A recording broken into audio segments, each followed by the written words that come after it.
In this video, part 2 of 3 in the series, we'll cover self-massage techniques, stretches, and core and hip activation. The first one we'll look at is the QL of the self-massage techniques, or the quadratus lumborum. Basically, think lower back to the hips, or right above the hips is usually where most feel the tension here. Lie down on the shoulders and press into the heels to lift the hips, and find the tension in the lower back.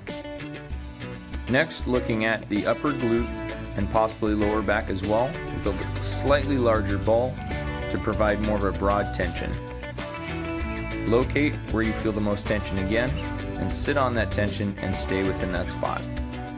Next, we move into the glutes or piriformis. The way that we expose the piriformis is by placing the ankle on the knee and sitting on the side with the leg lifted. Within this, again, the goal is to find the tension and stay within that spot. The quadriceps are next, and focus first on starting at the knees.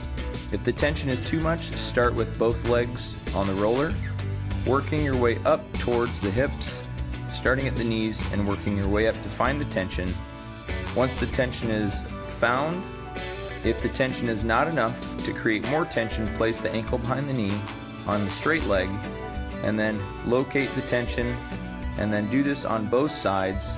If needed, rotate the leg on the roller to find the muscle where you feel the most intensity for the massage or the rolling, and then if needed, roll up and down to locate the spot as well. Next, we move into the stretches, and the first one is the QL stretch, or what I refer to as the bow and arrow stretch.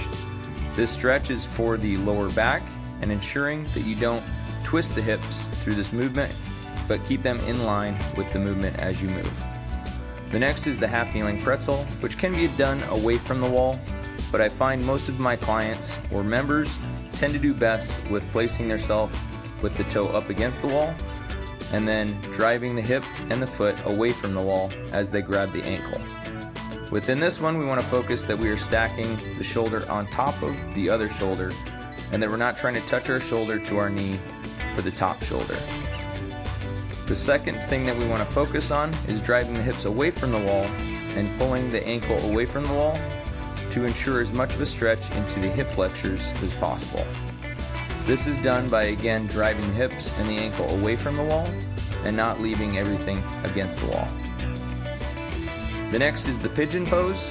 The pigeon pose is focusing on stretching the glute or the piriformis. And within this one, focusing on making sure that we are trying to drop the chest to the knee or the ankle, and then also doing the best to focus on arching the lower back. If the floor position is too intense, a box can be used, and we want to do the very best to focus on about a 90-degree bend in the front knee, and then forward folding down to that position. Again, focusing on trying to arch that lower back as much as possible. The butterfly stretch is next, stretching the adductors, focusing on driving knees to floor and arching the lower back. And to intensify the stretch, we can bring heels closer to the body.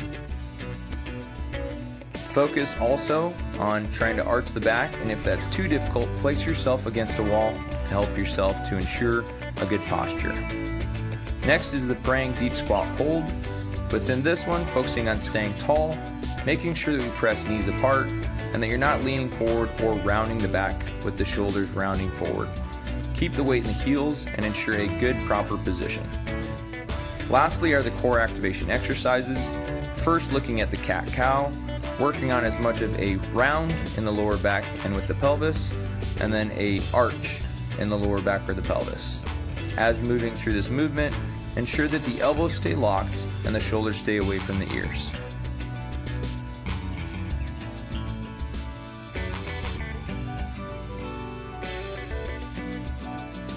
We move next to the hollow core to a walkout plank.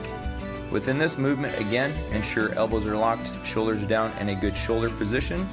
Then take yourself to the cat position, or as much of a hollow core, ensuring that the pelvis is as close to the rib cage as possible, and working on that core activation. Lastly, we move to the glute bridge, and the glute bridge is focusing on glute activation at the same time as the abs, making sure that we shorten the abs, pressing the lower back against the floor. Then next we drive the hands towards the hips, keeping arms locked out and straight and shoulders away from the ears, and then getting as much range of motion out of the hips through this movement. Focus here to make sure that we don't lose the arch on the drive, and make sure we don't bend the elbows or shrug through this movement. Thanks again for watching, guys. We enjoy putting these videos out to you, and hopefully these videos have helped you. Please make sure to subscribe and like our video for more future content.